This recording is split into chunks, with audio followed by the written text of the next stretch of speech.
To do another little update. My kind of like my driveway hedge where I planted some crotons. I really like these, but they are probably not going to succeed in this area considering that my clusias just generally take over. But man, oh man, have they turned out to be absolutely gorgeous. I do want to trim them down a little bit.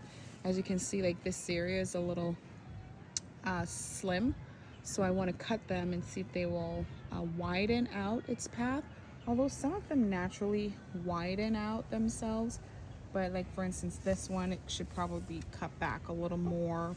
And as you can see over here in this area, this croton has pretty much been taken over by the clusias. So again, these are all experiments. You know, you have to try and sometimes sacrifice things. This is my coconuts. These are dwarf coconuts, and I think they're called Malayan or something of that sort. Coconuts, and they have been in the ground now for almost 3 years. So I think we're getting pretty close to seeing some sort of fruit production on these. But man, have they grown exceptionally well. They are flourishing here. They provide, you know, privacy between the home and the driveway.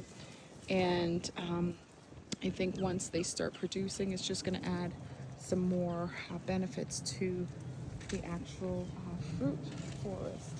So as we come here, my intention is when you're driving and you see all these beautiful, gorgeous coconuts, then you will see this grafted mango, and this is a Kathy. I've heard good things about it. I planted it, I think back in April. I planted this one, and it is doing well. It is growing. It's making movement. As we continue, my Kathy, she's doing exceptionally well, and once it grows up, it's going to provide a tremendous privacy and also food for the fruit forest. And I know this is not a fruit, however, this is a Ylang Ylang, and if you've ever smelled a Ylang Ylang, you know it is absolutely sweet and delicious smelling. I don't know if it's, you know, doing anything. I don't know if that's a sign of something to come or if I'm just dreaming, but I cannot wait for this to start producing. This was also put into the ground sometime, I think in April, but I'm not sure. But this, I did buy it as a pretty big plant, and I did top it off when I got it originally. As you can see, there's some new growth happening, which is very, very exciting for me. And there you go, my 3-gallon clusias are doing really well. And as you can see, some have a little copper color. That's actually from the sprinkler system. So I stopped using it because the well water sometimes gives that copper color when there is too much iron in it. So we're gonna keep going around. I don't plant anything on the front of my property except for the clusias.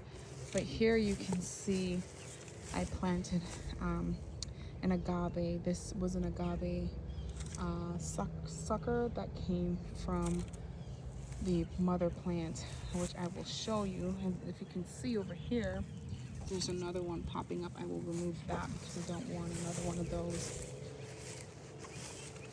So this is the mother agave plant, which I wanted to remove it, but then decided against it because it was just too big. And here we go. She's pushing up some more baby plants, agaves, and I'm just leaving those there. But eventually when that one grows up, it's going to look a lot like the mother plant. And here we have what is going to be, I believe, a white crepe myrtle. I think I got this one from Home Depot, and it's been planted about 6 months, and this is pretty much as big as it's gotten. And this area was my planted with my roses, but they didn't do so well. But now they are, you know, budding every now and then here and there. And also some more roses here. It's just always nice to see. So there is definitely life growing on at every angle. This is a beautiful, beautiful rose. Send me a comment how you think this is going. This is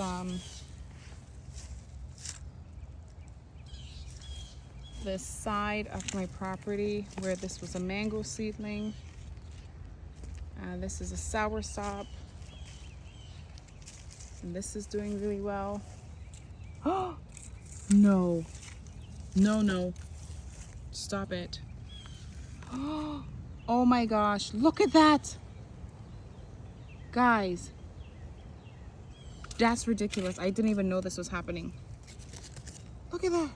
That's soursop. Oh my lord. Look at this. I never even knew this was happening. You're kidding. Wow. Oh my goodness, I don't believe it. This is the only one. Oh my gosh. No way. You're joking. Look at this. No.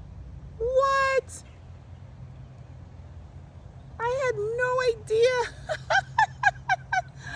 This is great. My God, I got sour. Okay, I'm not gonna get too excited because, yeah. But wow, that's extraordinary. This is the one that I planted a couple of years ago, and it wasn't moving. It wasn't doing anything, and all of a sudden, it's got soursop. But I'm just going to pretend I didn't notice it, because whenever I get too excited about something, I come back and voila, they are gone. And here is one of my favorites, although I don't know what happens to this tree. This is a Jujube. And I got this idea of planting this from a channel that I watched, and I don't know why it turns this color, but I don't love it, especially not right here. So I'm not sure what's going on, but these have a tendency to want to grow like that. I was kind of hoping it would grow the opposite way over the driveway, but what can you do? And this is one of my stars, my Barbados cherry. I cut this down so much, but they just keep shooting up, and of course they're blooming again. And you're gonna see in a few days cherries, little tiny cherries all over the place. You can see some now, but that's basically just what they do. These are really, really good to have on a fruit forest, but they don't have a high yield in the early stages. At least that's what I've been told. And then of course I planted this papaya because now I am a fan. So what's going to happen is the other potted papayas that I have on the property, in the next couple of days, I'm going to have them put in the ground. And then this here, this beautiful mango, was a seedling. I'm kind of happy that it's growing up like this, but it's in competition now with my beautiful oak. So I'm not sure what I'm gonna do with it, but it is a beauty. But we'll see how it turns out. So yeah, that's basically it for this side. The only thing left over on this side is this oak tree. And underneath the oak tree is where I call these my rescues. You know, everything that was not doing well, that was being burnt out by the sun. I'll just kind of show you. This is a lemon meringue. This is a East Indian, which I've been looking for one of those forever. This is a buttercream. That over there is a Madame Blanc. That's, I believe, a Valencia Pride over there. This is my favorite. It's a Pickering that was doing exceptionally well. I'm gonna put this in the ground. I don't actually care at this point. I'm going to put it in the ground because I think it will do a lot better in the ground, in the sun, give it a fair chance. And this is my Jaboticaba. Unfortunately, it is not doing so well. Move, Remy.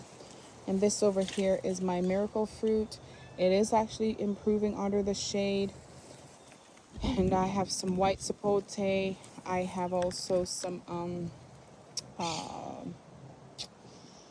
I have a walnut plant under here and some other mangoes under here, but I'm going to have to leave them for a little while longer. The only two that I'm concerned about is my pickering, which is this one here, and this one. This is a